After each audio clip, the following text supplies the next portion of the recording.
अतिथियों का, राष्ट्रीय बौद्ध महासभा के समस्त साथियों का मैं हृदय से अभिनंदन करता हूँ।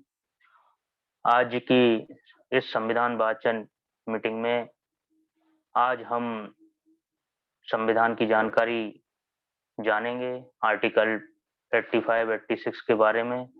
आज के जो प्रबोधनकार हैं, माननीय हमारे आरसी धीमान साहब कानपुर यूनिवर्सिटी से, वह लाइव जुड़ते हैं और प्रत्येक सोमवार को हमें संविधान की जानकारी देते हैं।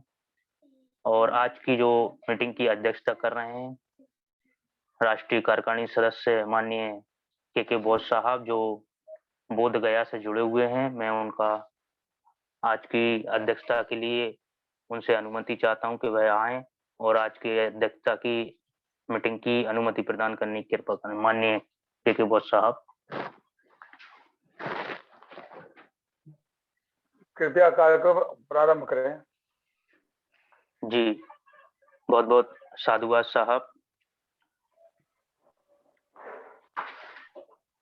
आज के प्रबोधनकार माननीय असिस्टेंट प्रोफेसर माननीय आरसी धीमान साहब को मैं सादर आमंत्रित करना चाहूंगा कि वह आए और आज की जो संविधान वाचन है, संविधान का कार्यक्रम है, उसको आप विधिवत प्रारंभ करें। माननीय आरसी धीमान साहब।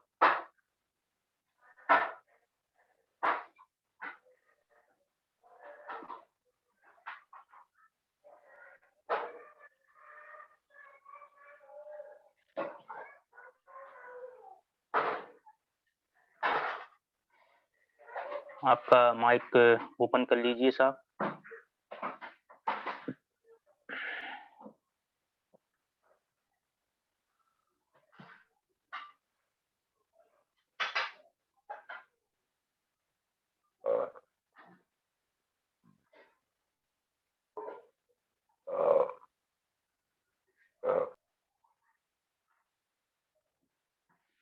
मैं पुनः आमंत्रित करना चाहूंगा माननीय असिस्टेंट प्रोफेसर साहब, माननीय आरसी धीमान साहब। आज के इस संविधान वाचन प्रोग्राम में आज का जो आर्टिकल है 85, 86 के बारे में आज हमें यहाँ पर जानकारी प्राप्त होने वाली है। तो मैं माननीय असिस्टेंट प्रोफेसर साहब को सादर आमंत्रित करना चाहूंगा, वह आए और आज की इस वेबिनार में संविधान की जो वाचन है उसको आप प्रस्तुत करें। माननीय आरसी धीमान साहब। धन्यवाद मुकेश जी। आपका सर वीडियो नहीं आ रहा है। आप मेरी आवाज को जो मोबाइल से जो खोलिए। गूंज रही है साहब, आपकी आवाज थोड़ी गूंज रही है। माइक हमारा खोल दीजिए मोबाइल का।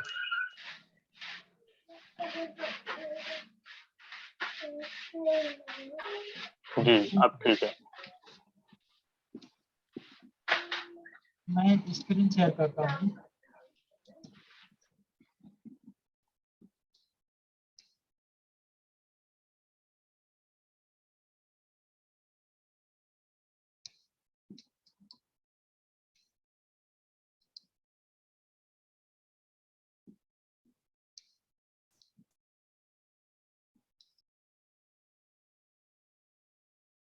राष्ट्रीय बौद्ध महासभा आप सभी लोगों का इस संवैधानिक वेबिनार में स्वागत करती है। Welcome all of you in this constitutional webinar.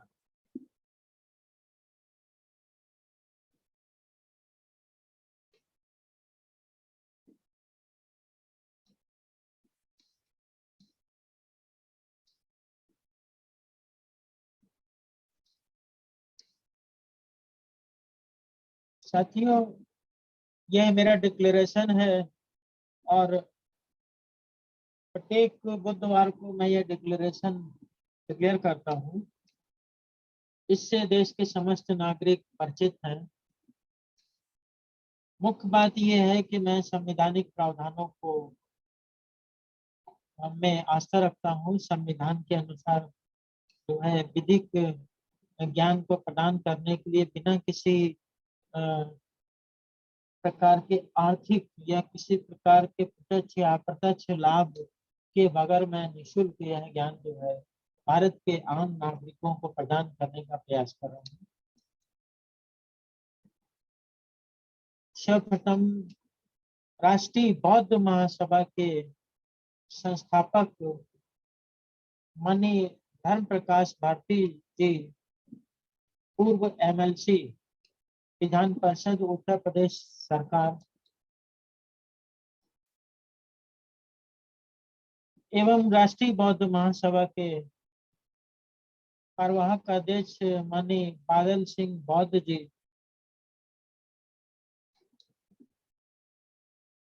और आज की इस वेबिनार की अध्यक्षता कर रहे माननीय एडवोकेट के बौद्ध जी, राष्ट्रीय कार्यकारिणी सदस्य बिहार, राष्ट्रीय बौद्ध महासभा, संचालन कर रहे माननीय मुकेश बौद्ध जी, आईटी सेल इंचार्ज, राष्ट्रीय बौद्ध महासभा।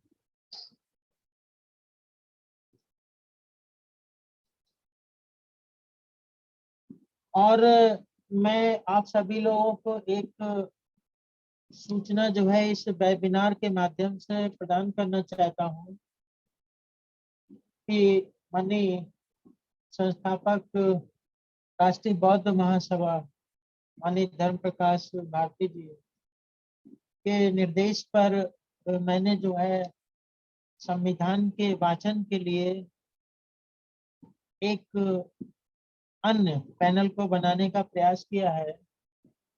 माननीय धर्म प्रकाश भारती जी का यह कहना था कि कभी कभी सर जब आप अति आवश्यक कार्य में व्यस्त रहते हैं तो उस स्थिति में जो है आप अपने संविधान के पैनल में कुछ लोगों को चुन करके 1 या 2 लोगों को रख लीजिए ताकि जो है आपकी अनुपस्थिति में संविधान का संचालन चलता रहे, विधिक ज्ञान लोगों को प्राप्त होता रहे।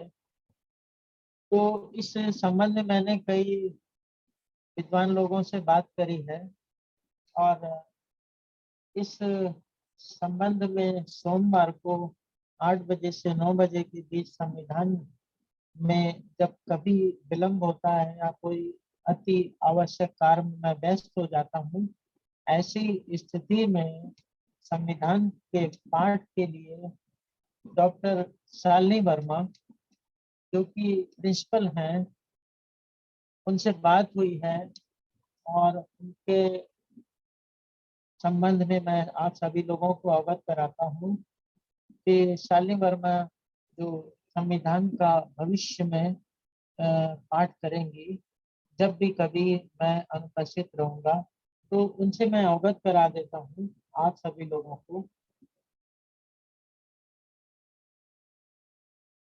Just minute.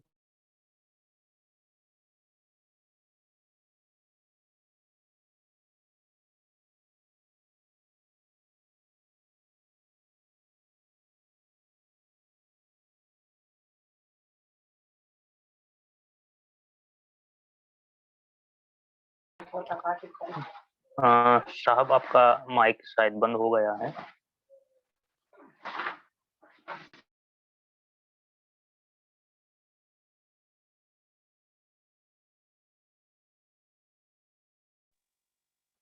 तो मैं 1 मिनट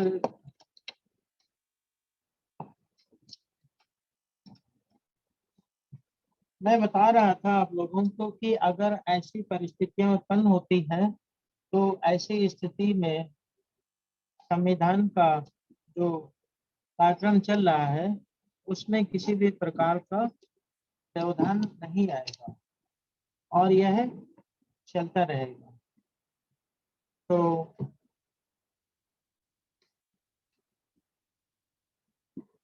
मैं संचालक महोदय से यह रिक्वेस्ट करूंगा कि जो है शालिनी वर्मा अगर इस कार्यक्रम में जुड़ी हुई है तो उनका माइक खोल दिया जाए ताकि वह अपना परिचय स्वयं दे सके। हाँ जी, माइक ओपन करने की परमिशन है।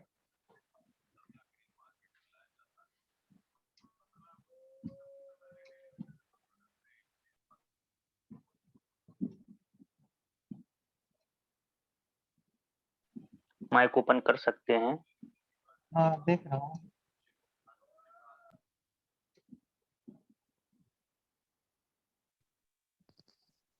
हेलो हेलो, आवाज। हाँ, जी जी, वॉइस आ रहा है आपका। हाँ, मेरा नाम हाँ, वीडियो नहीं आ रहा मैम आपका। वीडियो नहीं आ रहा।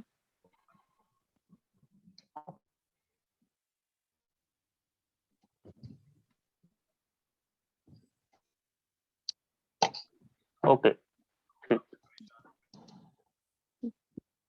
आ रही है? आवाज आ रही है? हाँ, आवाज आ हाँ, रही है। मेरा नाम शालिनी वर्मा है और मैं प्रिंसिपल हूँ।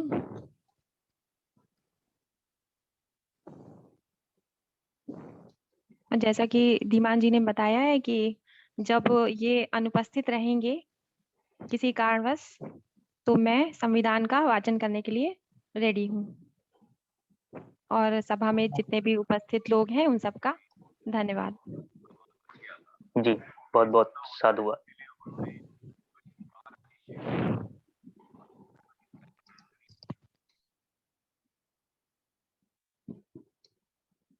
तो मीटिंग को आगे बढ़ाते हैं।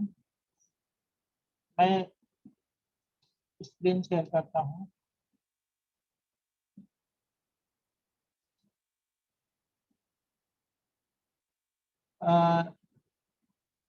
मुकेश जी, मेरे लैपटॉप में स्क्रीन शेयर करने का ऑप्शन दीजिए।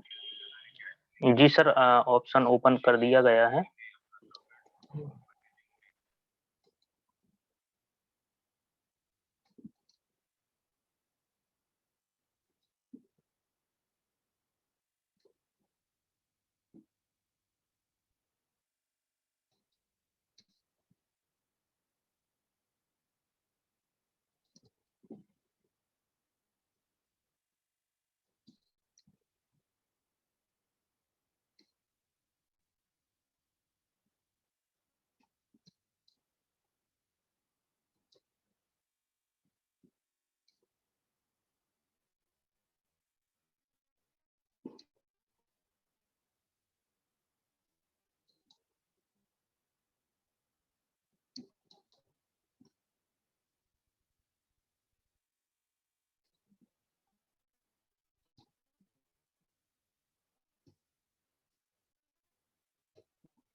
तो पिछले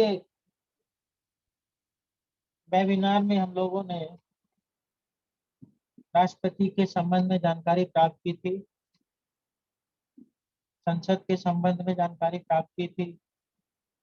आज अनुच्छेद 85 पर हम लोग चर्चा करते हैं। अनुच्छेद 85। अनुच्छेद 85 में दो मुख्य बातें हैं।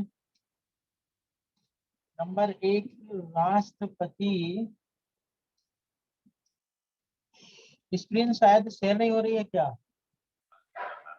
फुल स्क्रीन नहीं आ रही है सर। कंट्रोल अच्छा, एक F5 बार करके देखिए लैपटॉप से। F5।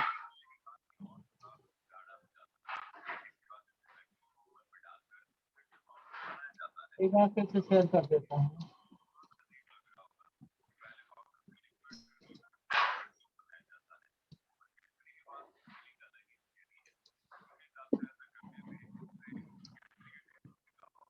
ओके।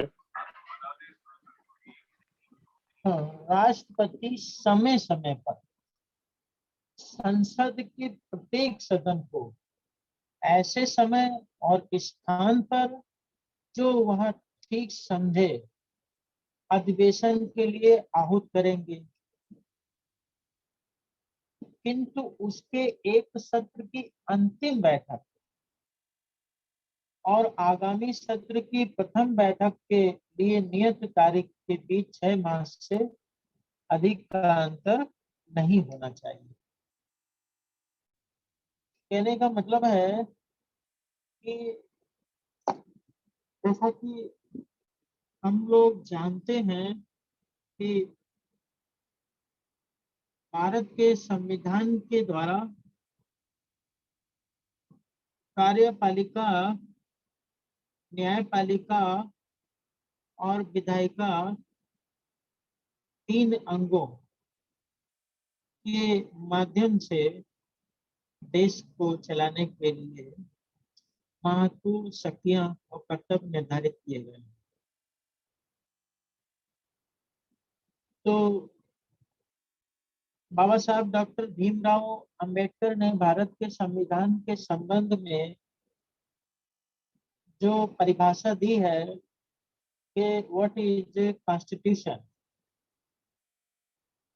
तो वह परिभाषा यह दी है कि भारत का संविधान एक मौलिक दस्तावेज है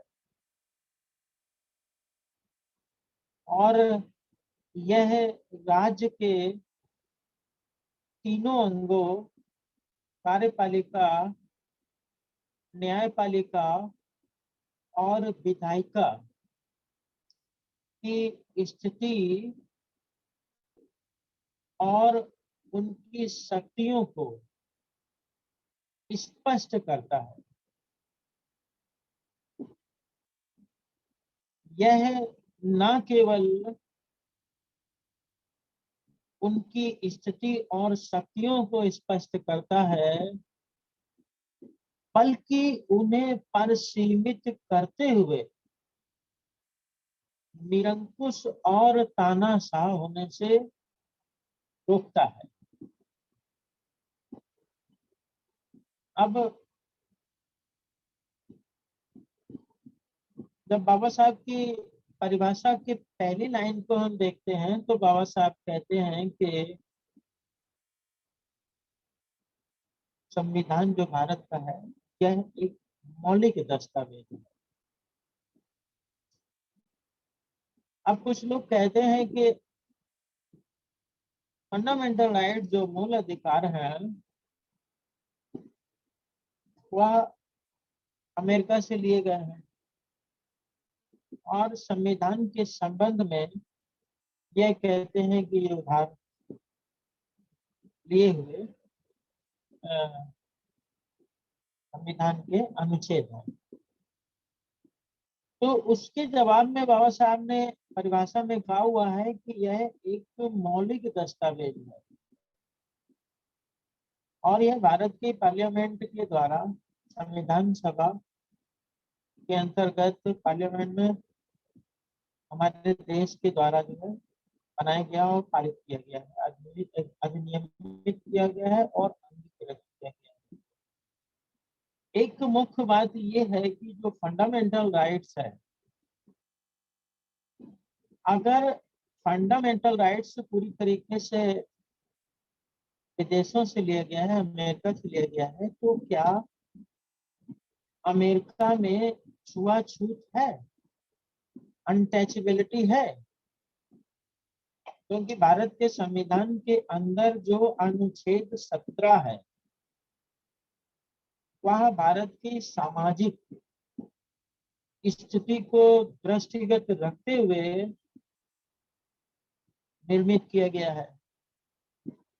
तो भारत की जो सामाजिक, आर्थिक और राजनीतिक स्थिति है उसको दृष्टिगत रखते हुए भारत के संविधान के अंदर फंडामेंटल राइट्स बनाए गए हैं, जिनमें जो विचार दुनिया के अंदर महत्वपूर्ण विचार हैं उनको भी समाहित किया गया है। Right to equality, liberty, dignity, यानी लाइफ, लिबर्टी, इक्वालिटी और डिग्निटी जैसे महत्वपूर्ण सिद्धांत जिस पर दुनिया में किसी का भी एकाधिकार नहीं है, यह सर्वव्यापी है और यह सभी देश में, सभी देश के संविधानों में अडॉप्ट किए गए हैं। तो जब हम उस दृष्टि को देखते हुए समझते हैं तो यहाँ पर अनुच्छेद 85 के अंदर जो राष्ट्रपति की शक्तियां हैं उनको व्यक्त किया गया है। राष्ट्रपति क्या है? राष्ट्रपति कार्यपालिका के प्रमुख हैं और कार्यपालिका के प्रमुख होने के नाते राष्ट्रपति को यह 85 में शक्ति प्रदान की गई है कि माननीय राष्ट्रपति संसद के सत्र को बुलाएंगे। पहली शक्ति उन्हें यह प्रदान की गई। दूसरी शक्ति यह प्रदान की गई है कि वह उसका समय और उसका स्थान भी सुनिश्चित करेंगे। समय क्या होगा संसद के अधिवेशन के लिए और स्थान क्या होगा, यह वह ठीक समझेंगे जो वह अपने विवेक से करेंगे। यह उनके ऊपर छोड़ दिया जाए।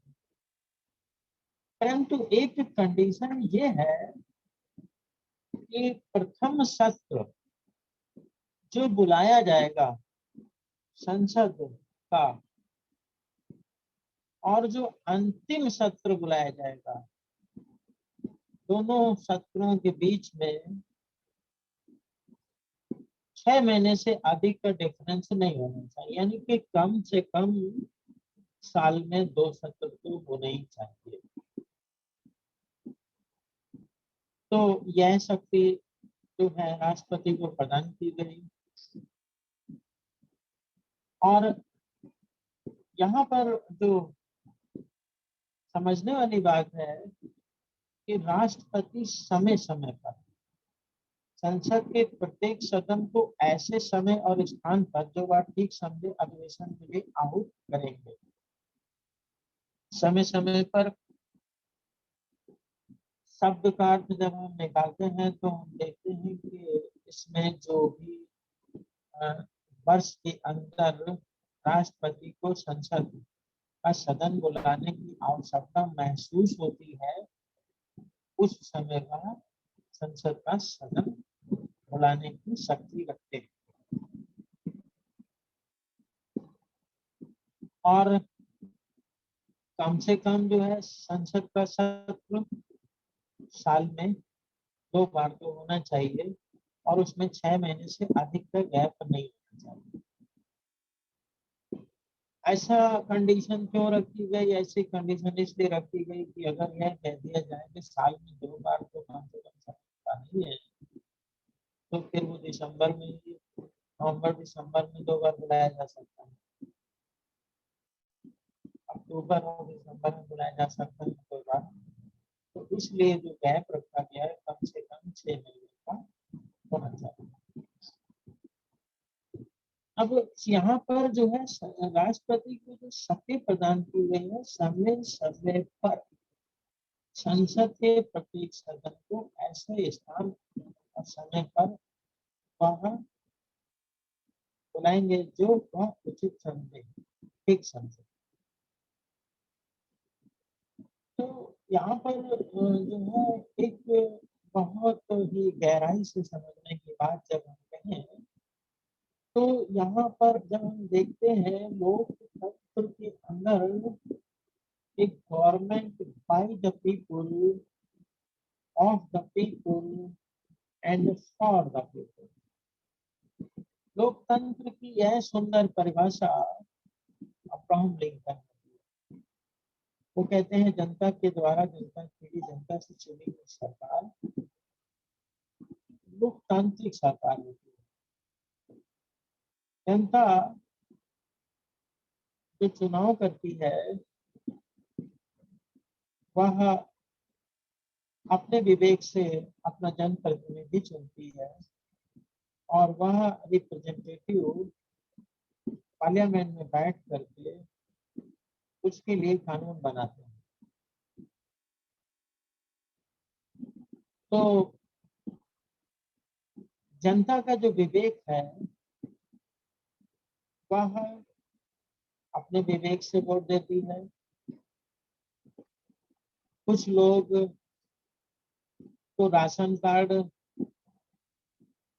बन गया तो वोट दे दिया, कुछ लोग की विधवा पेंशन मिल गई तो वोट दे दिया। कल्याणकारी योजनाएं जो है उसको दृष्टिगत करते हुए जनता अपने जनप्रतिनिधियों को चुनती है। और कुछ लोग जाति के आधार पर अपना जनप्रतिनिधि चुनते हैं और कुछ लोग धर्म के आधार पे अपना जनप्रतिनिधि चुनते हैं। कुछ लोग भाषा के आधार पे, तो कुछ लोग नस्ल के आधार पे, तो कुछ लोग लिंग के आधार पर जनप्रतिनिधि चुनते हैं। इस तरीके से जो जनप्रतिनिधि चुनने के कारण है वो बहुत सारे कारण है। तो ये जो चुने हुए जनप्रतिनिधि हैं जब पार्लियामेंट में पहुंचते हैं तो उनके संबंध में मैगजीनों में छपता है कि साहब इतने जनप्रतिनिधि हाई स्कूल हैं, इतने जनप्रतिनिधि इंटर हैं, इतने जनप्रतिनिधि BA BSc है, डॉक्टर है, इंजीनियर है। और कभी कभी मैगजीनों में ये छपता है कि इतने जनप्रतिनिधि के ऊपर ये आपराधिक मुकदमा चल रहा है, किसी पे लोग का है, किसी पर डकैती का है, किसी पे बलात्कार का है, किसी पे आक्रमण का है। कहने का मतलब हमारे देश की जो जनता है उसका विवेक आप देख लीजिए कि वह ऐसे ऐसे प्रतिनिधि चुनाव में जिता करके भेज देती है जो विधायिका में जा करके जिसको कानून बनाना, कानून तोड़ने वाले लोग भी जीत करके जाते वहाँ पहुंचते हैं जिनके कंधों पे कानून बनाने की जिम्मेदारी आ जाती है।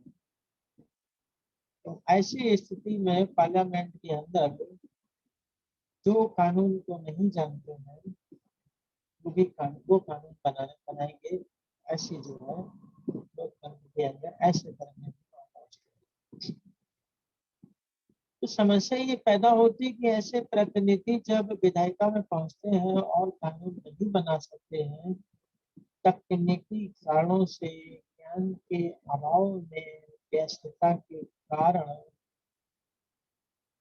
या अन्य कारणों से they are not suitable candidate to make the law. तो वैसी स्थिति में कानून का राज यानी कि रूल ऑफ लॉ कैसे चलाया जाए, how to maintain rule of law. क्योंकि लोकतंत्र को हटा नहीं सकते, जनता का ही शासन रखना है और जैसी जनता होती वैसे प्रतिनिधि चुन के पहुंचते हैं। अगर देश की जनता अनपढ़ है तो उसमें विवेक की कमी है, उसमें चुनने के जो ग्राउंड्स हैं उसकी कमी है, जिसके कारण ऐसे ऐसे प्रतिनिधि चुनाव में जीत के पहुंचते हैं। I think that they are not suitable candidate to make the law. वैसे स्थिति में कानून का राज मेंटेन रखने के लिए संविधान के इन प्रावधानों को समझ करके इसमें संशोधन करने के लिए they are not fully eligible, ऐसा मुझे महसूस होता है। तब ये काम कैसे होगा? एक डॉक्टर अगर जो है इलाज करने में असफल हो तो अस्पताल का क्या हाल होगा? एक वकील कानून न जानता हो तो फिर वो क्या कोर्ट में पेश करेगा? एक इंजीनियर को अगर अपने क्षेत्र के ज्ञान नहीं प्राप्त है तो वो पुल क्या बनाए? एक शिक्षक को अगर जो है पुस्तक का ज्ञान नहीं है, विषय का ज्ञान नहीं है तो वो क्लास में क्या पढ़ाएगा? तो उसी तरीके से विधायिका में गए हुए जो हमारे जनप्रतिनिधि हैं वो कैसे इस काम को अंजाम दें। तो ऐसी स्थिति में एक ही रास्ता बचता है कि अपना काम किसी और को सौंप दिया जाए और फिर ये माननीय लोग जो है जो सरकार होती है जिसके ऊपर जिम्मेदारी होती है देश को चलाने की, और जो मंत्री परिषद होता है वह अपना कार्य अन्य किसी को अधीनस्थ प्राधिकारियों को सौंप देता है। You have to do our work, आप हमारा काम कीजिए। आपको इन उद्देश्यों के आधार पर एक ड्राफ्ट तैयार करना है, और यह ड्राफ्ट बनाते समय आपको ये शर्तें और ये नियमों के अनुसार जो है पालन करना है। इस प्रकार से विधायिका अपना काम किसी अन्य अधीनस्थ प्राधिकारी को सौंप देती है, और वह अधीनस्थ प्राधिकारी के माध्यम से अधिनियम बनता है, और फिर वह अधिनियम पार्लियामेंट में पास होता है उसके गुण और दोष के आधार पर। इस प्रकार से जो कानून का राज है वह मेंटेन होता है, परंतु पार्लियामेंट को बुलाया जाएगा तभी तो ये सब प्रक्रिया होगी, लॉ तभी बनेगा, अमेंडमेंट तभी होगा, कोई नया एक्ट तभी बनेगा। तो जो संविधान की मंशा है, जो कानून का राज होना चाहिए, सुपरमेसी ऑफ लॉ होना चाहिए, लोगों को कानून का ज्ञान होना चाहिए, उसके अभाव में जो लेजिस्लेशन है, विधायिका है, वह अपना कार्य अपने अधीनस्थ प्राधिकारियों को सौंप देती है। इस संपूर्ण प्रक्रिया को हम बोलते हैं डेलीगेटेड लॉ, प्रत्यायोजित विधायन, इस शब्द को हम प्रयोग करते हैं। और प्रत्यायोजित विधायन को अधीनस्थ विधायन भी कहते हैं, अधीनस्थ विधान भी कहते हैं, क्योंकि वो अधीनस्थ प्राधिकारी के द्वारा बनाया जाता है। इसलिए अब सवाल ये है कि जनता की बहुत सारी समस्याएं हैं, लॉट्स ऑफ प्रॉब्लम, सभी समस्याओं का समाधान कानून के अंतर्गत ही निकालना है। इसलिए राष्ट्रपति को यह शक्ति प्रदान की गई है कि राष्ट्रपति समय समय पर जब भी ऐसा समय आए तो वह संसद के सदन को बुलाए, और जहाँ उचित समझे वहाँ बुलाए, और उस अधिवेशन के माध्यम से विधियों का सृजन किया जाए। यानी देश के अंदर कानून का राज मेंटेन रखने के लिए जब जब आवश्यकता पड़ेगी, माननीय राष्ट्रपति को शक्ति प्रदान की गई कि आप जो है इसे पूर्ण करिए, प्रति। परंतु ये एक कंडीशन और लगाई गई है कि कम से कम जो है 6 महीने, पहले सत्र और द्वितीय सत्र के बीच में कम से कम 6 महीने का सिर्फ अधिक का डिफरेंस नहीं होना चाहिए। एक सिंपल सा ये एक आर्टिकल है कि शायद इसमें 2 बातें कही, एक राष्ट्रपति को संसद के प्रत्येक सदन का अधिवेशन बुलाने की शक्ति है, दूसरा गैप 6 महीने से अधिक नहीं होना चाहिए।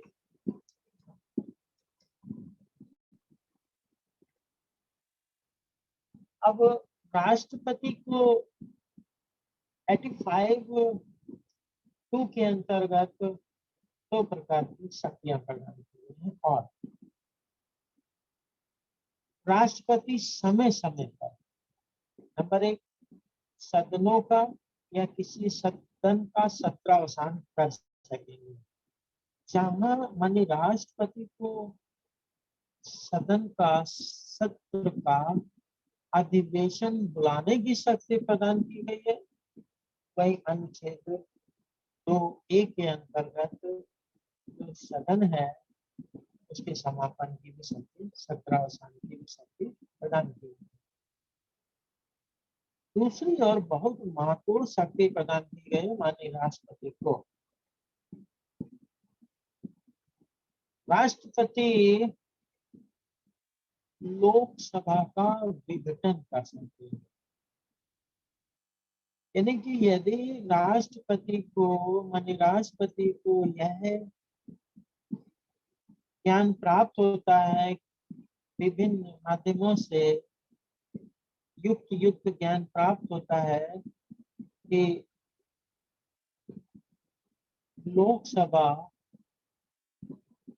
में विघटन करना आवश्यक हो गया है, तो वह उसको विघटन कर सकेंगे। यह शक्ति भी उन्हें प्रदान कर दी गई है। और राष्ट्रपति को विघटन करने की शक्ति कई प्रकार से प्राप्त हुई है।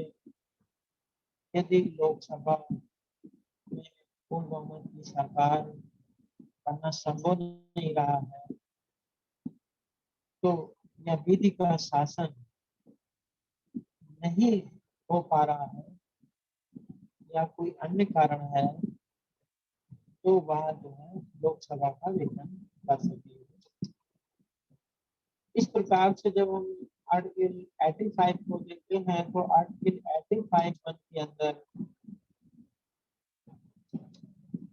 पॉइंट नंबर 1 के अंदर राष्ट्रपति को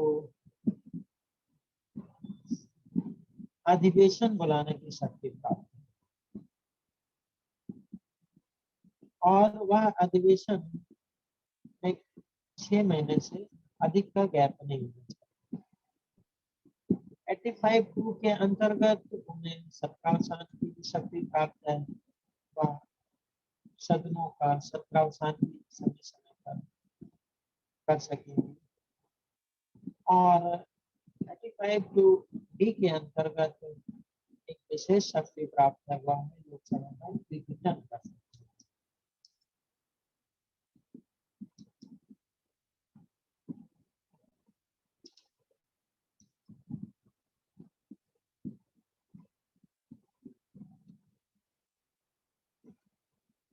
जहाँ राष्ट्रपति को 85 के अंतर्गत जो शक्तियां प्रदान की गई हैं, उसका उल्लेख मैंने किया, वहीं माननीय राष्ट्रपति को सदनों में अभिभाषण का और उनके संदेश भेजने का अधिकार प्राप्त है।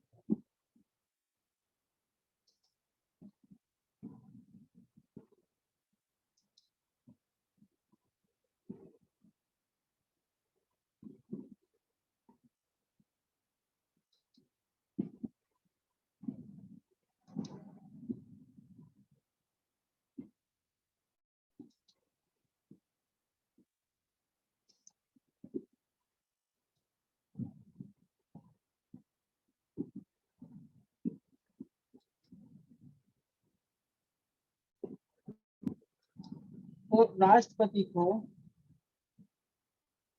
संसद के किसी एक सदन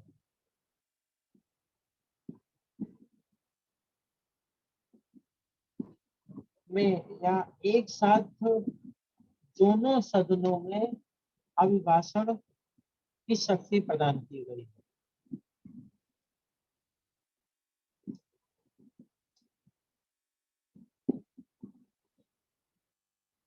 राष्ट्रपति संसद के किसी एक सदन में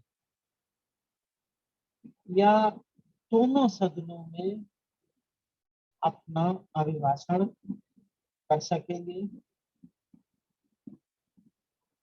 और इस प्रयोजन के लिए सदस्यों की उपस्थिति की अपेक्षा कर सकते हैं। यानी कि 86 के अंतर्गत माननीय राष्ट्रपति को ऐसा लगता है स्क्रीन शेयर नहीं हो रही है।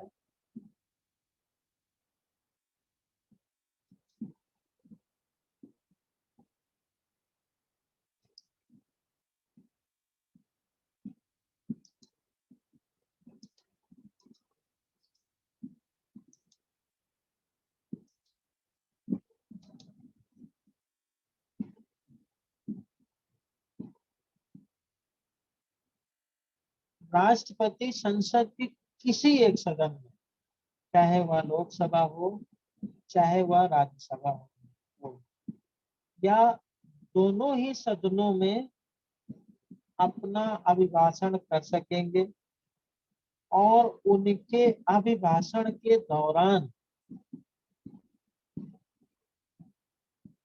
वह सदस्यों से यह अपेक्षा कर सकेंगे कि समस्त सदस्य उनके अभिभाषण में उपस्थित रहें।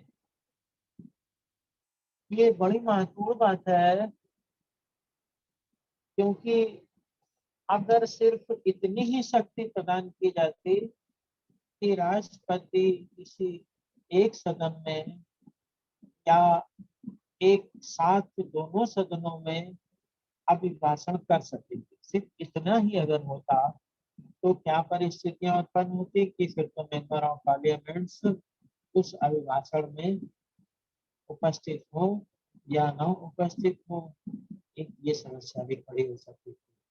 इसलिए यहाँ पर यह बिंदु भी इंडिकेट कर दिया गया है कि उक्त अभिभाषण के दौरान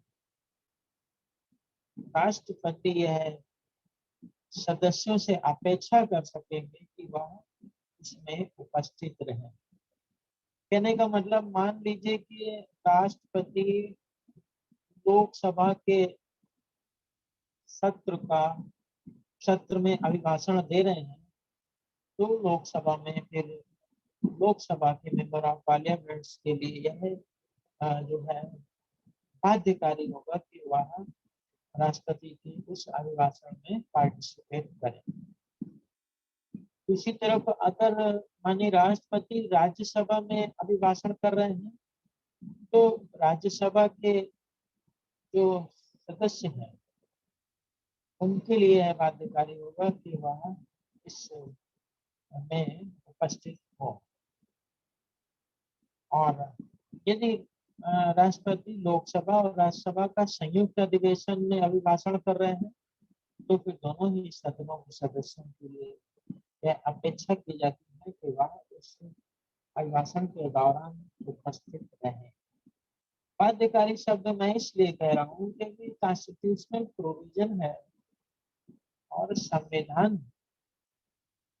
बनाने के लिए जो सदस्य निर्वाचित होकर गए हुए हैं, वो उनसे अपेक्षा की जाती है वह राष्ट्रपति के अभिभाषण के दौरान सदन में उपस्थित रहें।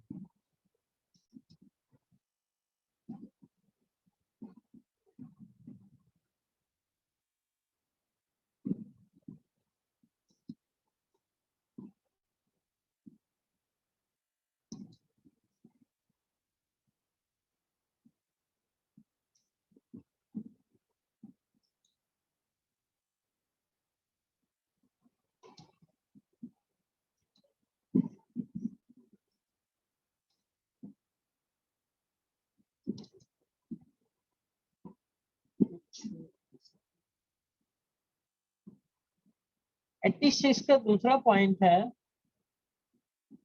कि राष्ट्रपति संसद में उस समय लंबित किसी विधेयक के संबंध में संदेश या कोई अन्य संदेश संसद के किसी सदन को भेज सकेंगे, और जिस सदन को कोई संदेश इस प्रकार का भेजा गया है वह सदन उस संदेश पर विचार करने के लिए अपेक्षित विषय पर सुविधा अनुसार शीघ्रता से विचार करेंगे। इसको ऐसे समझ लीजिए कि लंबे समय से महिला आरक्षण पर चर्चा होती रही, ड्राफ्ट बना और उस पर जो है कार्रवाई किन्हीं न किन्हीं कारणों से लंबित होती रही, या उसी तरह के किसी इश्यू पर यदि राष्ट्रपति को यह प्रतीत होता है कि कोई विधेयक जैसे महिला आरक्षण बिल लंबे समय से लंबित है और उन्हें यह प्रतीत होता है कि भारत देश के अंदर महिलाओं को एम्पावरमेंट करने के लिए, सशक्तिकरण करने के लिए यह जरूरी है कि उन्हें कानून के माध्यम से विशेष प्रावधान बना करके उनके सामाजिक, आर्थिक और राजनीतिक कल्याण के लिए काम किया जाए।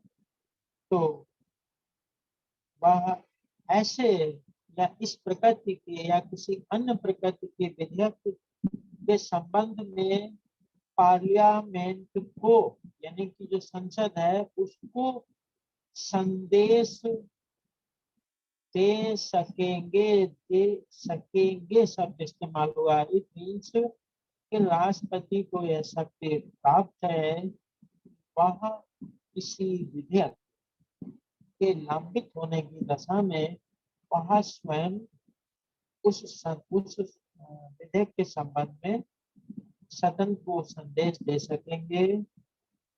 और यह जो सदन को कोई संदेश भेजा गया है माननीय राष्ट्रपति के द्वारा, तो ऐसे संदेश पर सदन अपनी सुविधा के अनुसार अति शीघ्र विचार करे। ये शक्ति बड़ी महत्वपूर्ण है। राष्ट्रपति अगर चाहे, उन्हें लगता है कि अनुसूचित जाति, जनजाति, पिछड़ा वर्ग के लिए जो है कोई विशेष विधेयक जो कि लंबित है, तो उस पर भी वो कह सकते हैं। या राष्ट्र के हित में या किसी भी अन्य प्रकार का कोई भी इशू हो जिस पर कोई विधेयक लंबित है, वह उस पर भी वो संदेश दे सकते हैं और उस पर जो है सदन अतिशीघ्र कार्रवाई करेगा। तो यहाँ से मैं जो है अपने विचारों को समाप्त करता हूँ और नेक्स्ट लेक्चर में जो है 87 और 88 में चर्चा की जाएगी। जय भीम, नमो बुद्धाय।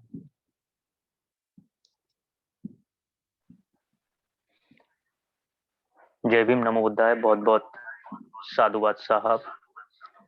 आज के संविधान वाचन में सभी आरवीएम के पदाधिकारियों और आज के वेबिनार में जुड़े समस्त उपासक उपासिकाओं ने संविधान के आर्टिकल 85 और आर्टिकल 86 के बारे में विस्तृत जानकारी आपके माध्यम से जो प्रस्तुत की गई है, उसको सभी ने ध्यानपूर्वक सुना है और उसको कई साथी इन्होंने नोट भी किया है, मैं देख रहा था।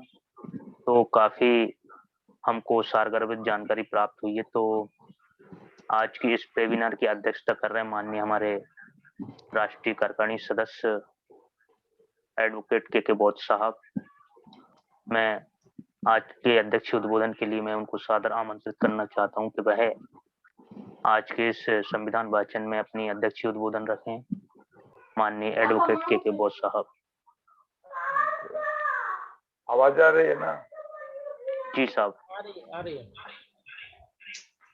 महाकारुणिक तथागत बुद्ध बोधिसत्व डॉक्टर भीमराव अंबेडकर एवं सभी महापुरुषों को नमन।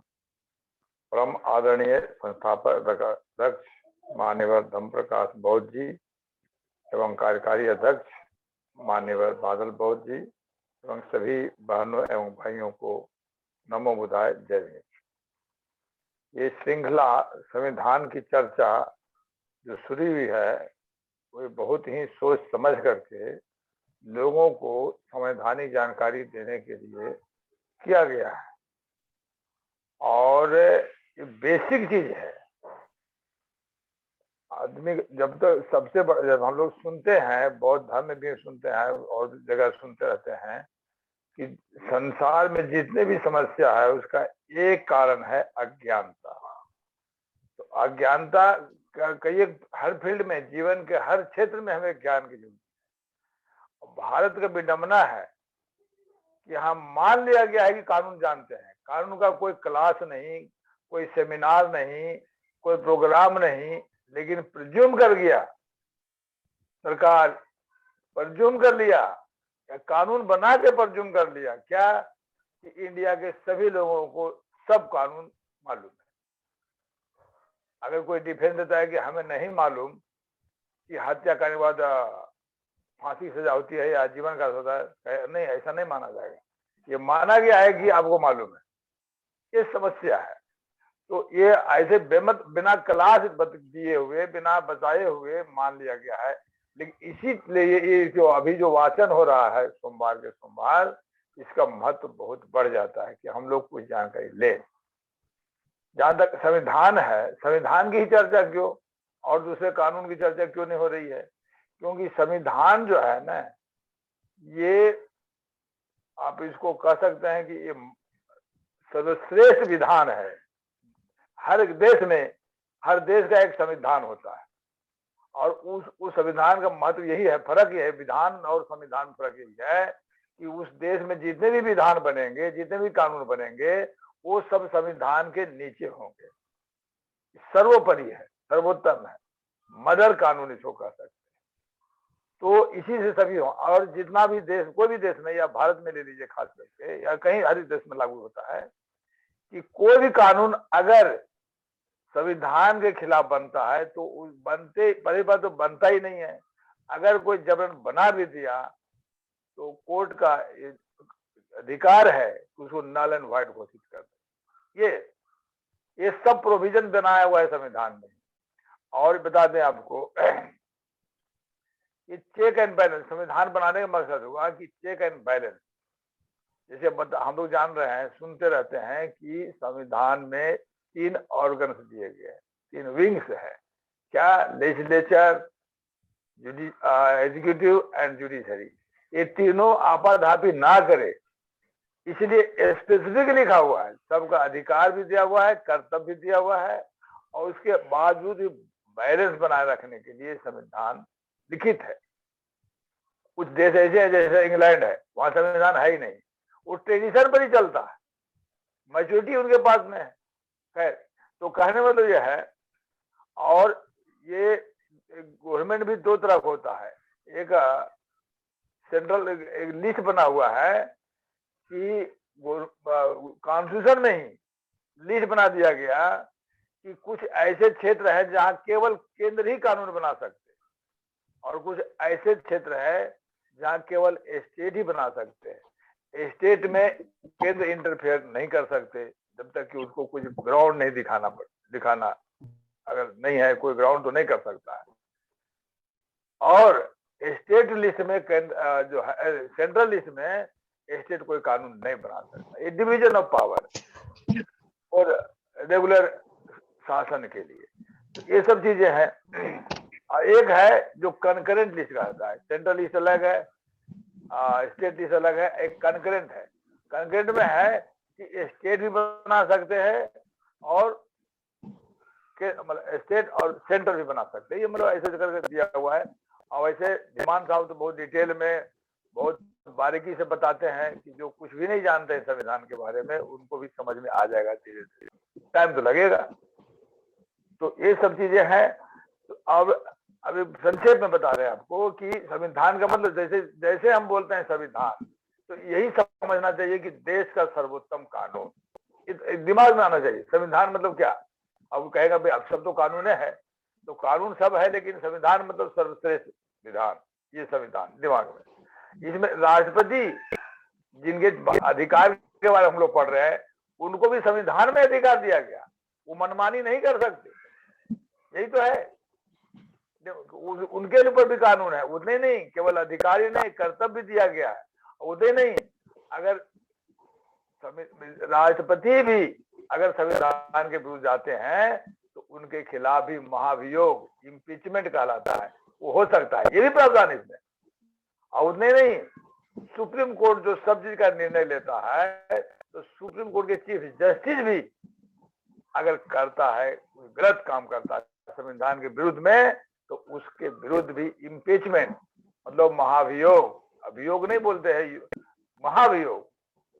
और लगाया जा सकता है। सब अभी धीरे धीरे सबको जानकारी होगी। हम तो संक्षेप में बता देते हैं कि ये केवल सर्वसाधारण के कानून नहीं है, ये पूरे देश के जो अथॉरिटी में जो है उनके लिए भी कानून है। लेकिन फिर हम यहाँ कहेंगे कि भारत का विडंबना कुछ और है। जब से संविधान लागू हुआ है तब से सत्ता केवल ब्राह्मणों के हाथ में है, और ब्राह्मण के ब्लड में ही है कि हमें कल्याण नहीं करना है, विडंबना है। अब संविधान उसके हाथ में है, तो संविधान तो एक तरह से हथियार है, इस्तेमाल करेंगे तो होगा और नहीं तो पड़ा हुआ है। तो अभी तक पड़ा ही हुआ है। हम बार बार बोलते हैं कि हमें संविधान हथियार है तो किस काम का हम लोग उसको ऑपरेट ही नहीं कर रहे हैं। डॉक्टर अम्बेडकर ने भी कहा था कि संविधान कितना ही अच्छा हो, अगर इस्तेमाल करने वाले का नीति अच्छा नहीं रहेगा तो संविधान बेकार हो जाएगा। और संविधान अगर गड़बड़ भी है, लेकिन अगर नीति कंट्रोल करने वाली नीति अगर सही है तो गड़बड़ संविधान में भी अच्छा शासन चल सकता है। ये मैं बता रहा हूँ खास करके भारत के संदर्भ में। इसके बाद यहाँ अभी भी देख रहे हैं संविधान की समीक्षा होनी चाहिए, संविधान बदलना चाहिए, संविधान खत्म होना चाहिए, प्रति भी जला जाए। इसका मतलब क्या हुआ कि कितना बड़ा देशद्रोह है कि दुनिया मतलब जिस देश का जो सर्वोत्तम कानून है उसका विरोध में उनको जलाया जा रहा है। इससे बड़ा देशद्रोह और क्या हो सकता है। तो ये सब चीजें ऐसा क्यों हो रहा है ये भी जानना चाहिए हम लोगों को।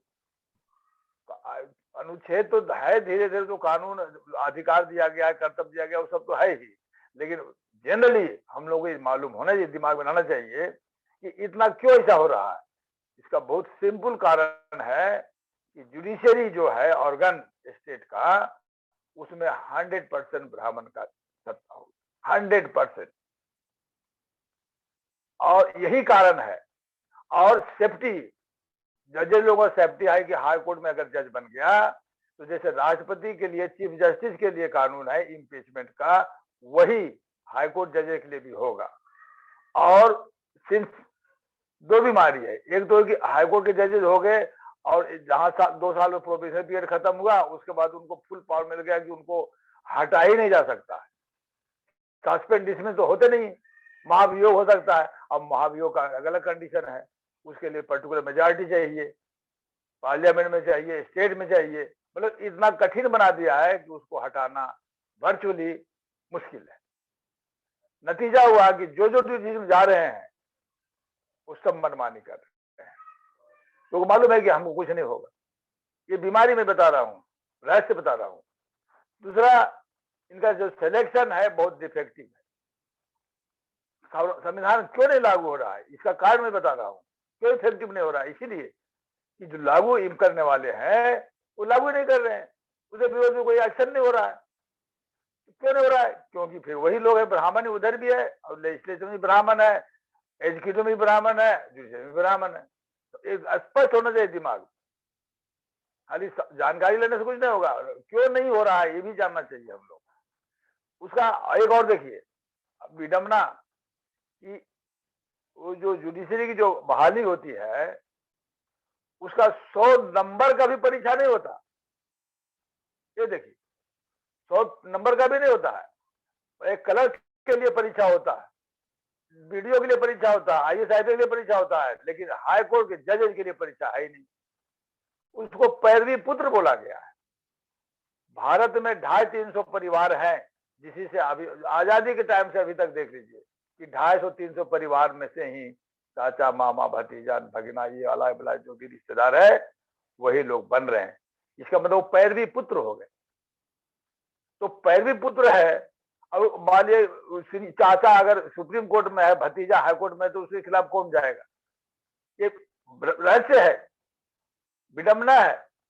और ये केवल भारत में संभव है। ये कब से हुआ ये भी मैं आपको बता देता हूँ। ये 1990 से शुरू हुआ है। उसके पहले जो था वो होता था कि स्टेट गवर्नमेंट लिस्ट बनाता और वो हाई कोर्ट को देता था। हाई कोर्ट उसे 10 नाम दिया, उसमें 5 सेलेक्ट करना, उस 10 में से ही 5 को सेलेक्ट करना हाई कोर्ट। ये प्रतिबंध था और वो सुप्रीम कोर्ट को भेजता, उसमें से 2-3 जितना भी करना है उनको करता। ये 90 तक 90 के बाद क्या हुआ कि वो कॉलेजियम सिस्टम बना दिया। कॉलेजियम क्यों बना ये भी हमको जानना चाहिए। 90 के पहले जितने स्टेट से लगभग सभी जगह मुख्यमंत्री ब्राह्मण ही होते थे। बहुत कड़वा सत्य बता रहे, ब्राह्मण ही होते थे। तो अपना आदमी को रिजल्ट करते थे, सुप्रीम कोर्ट में वही है, हाई कोर्ट में वही है और गवर्नमेंट में भी वही है, इसलिए उनका नाम पास हो जाता था। लेकिन 90 के बाद बहुत से स्टेट ऐसे हुए जहां की ओबीसी लोग मुख्यमंत्री बन गए, तो ओबीसी के नाम देने लगे। हुआ 1-2 साल 4 साल ऐसे चला है, लेकिन अब सुप्रीम कोर्ट दे तो और कोई काम है नहीं, यही तो देखना ही है कि क्या हो रहा है, कैसे हो रहा है, इसका असर कहाँ पड़ेगा। तो देखा कि अरे सब स्टेट में तो मुख्यमंत्री बदल रहे हैं, ओबीसी हो रहे हैं, और उन लोगों को ओबीसी की लिस्ट देगा और ओबीसी को हमको बहाल करना पड़ेगा उसी लिस्ट में से। तब तो ऐसा हो जाएगा तो जुडिशरी में ब्राह्मण खत्म हो जाएगा। इसलिए गैर कानूनी, संविधान में कहीं नहीं लिखा हुआ है कि कॉलेजियल सिस्टम से बहाल होगा। कितने मिनिस्टर लोग हैं, मंत्री लोग और विधायक लोग हैं, नेता लोग हैं, वो विरोध करते हैं, लेकिन इसका कोई सुनवाई नहीं। तो कहने मतलब यह है कि ये इन लोग जो इतना डिक्टेटरशिप कर रहे हैं उसका एक ही कारण है कि सिलेक्शन गलत हो गया, पैरवी पुत्र हो गया और प्रोटेक्शन अकाट्य हो गया। ये सब चीजें हमें समझना होगा। इसीलिए संविधान फिलहाल भारत में कारगर साबित नहीं हो रहा है। अब ज्यादा हम नहीं बोलेंगे, बाकी तो धीमान साहब बहुत अच्छा से समझा ही रहे हैं, हर सप्ताह समझाते हैं है ना, और बहुत अच्छे ढंग से समझाते हैं कि ले मैन को भी समझ में आ जाएगा। लेकिन हाँ, कुछ इन एंड आउट भी हम लोग को मालूम हो जाता है कि माइंड ब्रॉड हो जाए और उस समझ में आए कि कानून का रहस्य क्या है ना। इसी के साथ हम अपने विचार को विराम देते हैं। बहुत बहुत साधुवाद। नमो बुद्धाय। जय भीम। नमो बुद्धाय। जय भीम साहब। कानून का जो रहस्य है वह आपके द्वारा हम सभी के बीच में बताया गया। काफी सारगर्भित कानून का रहस्य आपके द्वारा हमें बताया गया। आज के इस वेबिनार में जितने भी साथी जुड़े हुए हैं, इससे पहले शायद कभी भी इस प्रकार से जो कानून का वास्तविक रहस्य है वो किसी ने नहीं जाना होगा जो आज हमने जाना है। और जो बारीकियां आपने हमें बताई हैं, बहुत छोटी छोटी बारीकियां हैं जिन पर किसी का भी ध्यान नहीं जाता है। ऐसी बारीकियों से भी हमें अवगत कराया, तो मैं आपको बहुत बहुत साधुवाद ज्ञापित करता हूं। और आज की इस वेबिनार का समय चूंकि हो चुका है, तो मैं आभार और समापन के लिए माननीय हमारे राष्ट्रीय कार्यकारी अध्यक्ष माननीय बादल सिंह बोस साहब आदि वह जुड़े हैं, तो मैं सादर आमंत्रित करना चाहूंगा कि वह आज की इस वेबिनार में 2 शब्द से हमें अनुग्रहित करें। माननीय कार्यकारी अध्यक्ष महोदय। जी, साधुवाद माननीय संचालक जी। सभी संतों, महापुरुषों, गुरुओं को सादर नमन वंदन। आदरणीय संस्थापक जी, आदरणीय धीमान साहब, आदरणीय के बोस साहब, आदरणीय उपस्थित सभी जनों को सादर नमो बुद्धाय। जय भीम।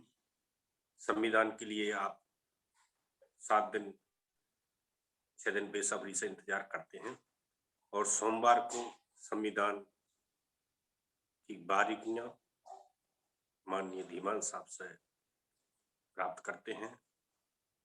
आपके लिए बहुत बहुत साधुवाद, आभार। आगे भी आप इसी प्रकार से जुड़ते रहें और नए अन्य साथियों को भी जोड़ते रहें। जहाँ जहाँ बड़े बड़े महाविद्यालय हैं, विधि के विद्यालय हैं, वहाँ पर स्थानीय साथियों से भी मेरा अनुरोध है कि उन साथियों से संपर्क कर उनको इस संविधान की वेबिनार में जोड़ें। खास करके सागर के साथी, जबलपुर के साथी, भोपाल के साथी, ग्वालियर के साथी, हमारे मध्य प्रदेश के ही बड़े बड़े एजुकेशन के स्थल हैं। यहाँ से विधि कॉलेज के साथ जो इसी प्रकार सभी राज्यों के जहाँ विधि कॉलेज हैं वहाँ के छात्रों को इस ओर जोड़कर एक सेकंड जनरेशन तैयार की जा सकती है। बहुत से साथी उसमें से हमारे लिए कार्य करने निकलेंगे, बहुत से साथी पॉलिटिक्स के लिए कार्य करने निकलेंगे, बहुत से साथी हमारे लिए आंदोलन के लिए तैयार निकलेंगे। तो सभी साथियों से अनुरोध है, अपने अपने क्षेत्र से कम 4-5 विधि के छात्रों को अवश्य जोड़ा जाए। सादर नमो बुद्धाय। जय भीम। बहुत बहुत आभार। नमो बुद्धाय। जय भीम साहब, बहुत बहुत आभार। आज की इस वेबिनार में संविधान की जो चर्चा हुई है वह चर्चा काफी सारगर्भित हुई है, और जैसा कि निवेदन माननीय कार्यकारी अध्यक्ष महोदय जी द्वारा किया गया है कि सभी उपासक और उपासिकाएं, आरबीएम के कार्यकर्ता पदाधिकारीगण, अधिक से अधिक जो हमारे विधि के छात्र हैं, स्टूडेंट हैं, उनको आप मैसेज भेज करके ये या फोन कॉल के माध्यम से ये जानकारी दे करके अधिक से अधिक साथियों को वेबिनार में आप जोड़ने का काम करें। यह पुण्य का काम, ये धम्म का काम है, ये बहुत ही अच्छा काम है जिसमें हमारे प्रोफेसर आर.सी. धीमान साहब फ्री ऑफ कॉस्ट हमें संविधान की जानकारी यहाँ पर प्रदान कर रहे हैं। मैं उनका पुनः बहुत बहुत धन्यवाद ज्ञापित करता हूँ। और आज के इस वेबिनार को समापन के लिए हम सामूहिक सभ्य सत्ता कर आज के इस वेबिनार का समापन करेंगे। तो सभी साथियों से अनुरोध है कि अपने दोनों हाथ जोड़ें और हम सामूहिक सभ्य सत्ता कर आज की वेबिनार का समापन करेंगे। सभ्य सत्ता सुखी होन्तु, सभ्ये होन्तु सुखे मिनु, सभ्ये भद्राणि पश्यन्तु मा कश्चित् दुःखमागमः। सभ्ये सत्ता सुखी होन्तु, सभ्ये होन्तु सुखे मिनु, सभ्ये भद्राणि पश्यन्तु मा किञ्चित् दुःखमागमः। सभ्ये सत्ता सुखी होन्तु, सभ्ये होन्तु सुखे मिनु, सभ्ये भद्राणि पश्यन्तु मा किञ्चित् दुःखमागमः।